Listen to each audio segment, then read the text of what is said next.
नमस्कार विद्यार्थी मित्रांनो, स्वागत आहे तुमचं माझ्या यूट्यूब चॅनलमध्ये.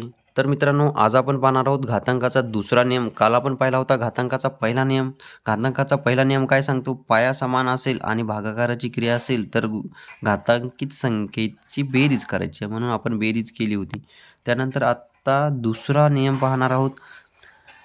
पाया समान असेल आणि भागाकाराची क्रिया असेल तर घातांकित संख्येची वजाबाकी होती. बघा मित्रांनो, ही जी संख्या आहे हा पाया आहे आणि हा पाया कसा आहे? समान आहे. म्हणजे पाया समान असेल आणि भागाकाराची क्रिया असेल. बघा इथं भागाकार आहे, पाया समान आहे आणि भागाकाराची क्रिया आहे.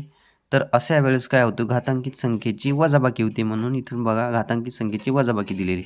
हे दोन पाया समान आहे तर एक कॉमन पाया घेतला आपण आणि घातांकित संख्येची वजाबाकी असते भागाकार असल्यामुळं. तर मग 4 वजा 2, तर 4तून 2 गेले किती होतात? तर 2 राहतात. म्हणून 3चा दुसरा घात हे झालं आपलं फायनल उत्तर. त्यानंतर दुसरा जो उदाहरण आहे बघा, पाया समान आहे आणि भागाकाराची क्रिया आहे.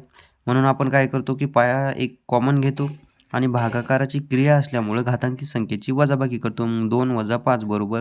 आता याला कसं सोडवायचं? एक धनसंख्या आहे आणि एक ऋण संख्या आहे. तर अशा वेळेस नेहमी वजाबाकी होत असते, म्हणून यांची 5 मधून 2 गेले 3 राहतात, म्हणून 3 घेतली. पण आलेल्या उत्तराला मोठ्या अंकाचं चिन्ह द्यायचं. इथंशी 2 मोठे आहेत की 5?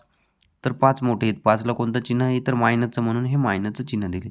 त्यानंतर पुढचं उदाहरण आहे बघा, 3चा 8वा घात भागाकारामध्ये 3चा मायनस 5वा घात. बघा पाया समान आहे. पाया समान असताना भागाकाराची क्रिया असेल तर आपण काय करतो? घातांकित संख्येची वजाबाकी करतो. म्हणून बघा इथंशी 3 कॉमन घेतले आपण. घातांक पहिला आहे 8, कंसामध्ये वजा घेतले आपण. इथंशी मायनस असल्यामुळे इथंशी परत मायनस घेतले. आता बघा मित्रांनो, हे जे चिन्ह असतं हे मायनस मायनस काय होतं?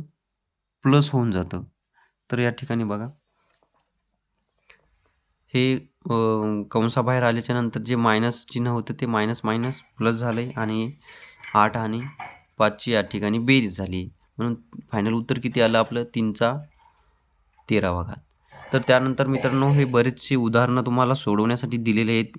यांचे उत्तर तुम्ही कमेंट करायचे आहे.